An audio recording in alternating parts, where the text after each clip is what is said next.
আসসালামু আলাইকুম ওয়া রাহমাতুল্লাহ। এখন আমরা এই যেখানে 33 নাম্বার কারেক্ট সেন্টেন্সটা শিখব। এখানে 4টা অপশন দেওয়া আছে, আপনারা খেয়াল করবেন। She prefers dancing more than singing. She prefers to dance than to sing. She prefers dancing to singing.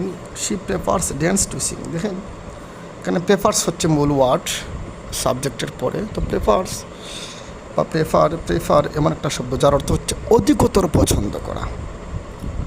Prefer মানে অধিকতর পছন্দ করা। তো খেয়াল করবেন, তো প্রেফার শব্দের সাথে টু প্রিপোজিশনটা বসবেই। প্রেফার টু, এটা আপনারা মুখস্থ করবেন। Prefer to. দেখেন এখানে প্রেফারের সাথে টু নাই, এখানে প্রেফারের সাথে টু আছে, কিন্তু প্রেফার টু আছে কিন্তু দেন আছে।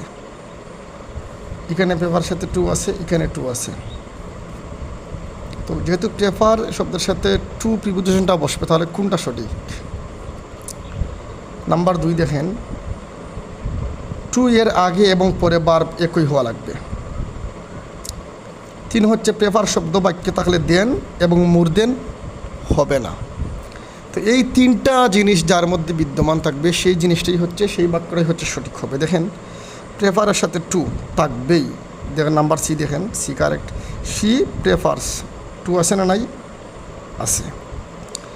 টু এর আগে এবং পরে ভার্ব একই হওয়া লাগবে। যেমন এখানে ড্যান্সিং, টু এর পরে হচ্ছে সিঙ্গিং, ভার্বের সাথে আইএনজি মিলছে। প্রেফার শব্দ থাকলে বাক্যে দেন এবং মোর দেন হবে না। যেখানে এই বাক্যে দেনও নাই, মোর দেনও নাই। ঠিক আছে? যেমন এখানে খেয়াল করেন, মোর দেন আছে, এখানে দেন আছে। এই জন্য ওই বাক্যগুলো সঠিক হয় নাই, সঠিক হয়েছে নাম্বার সিটা।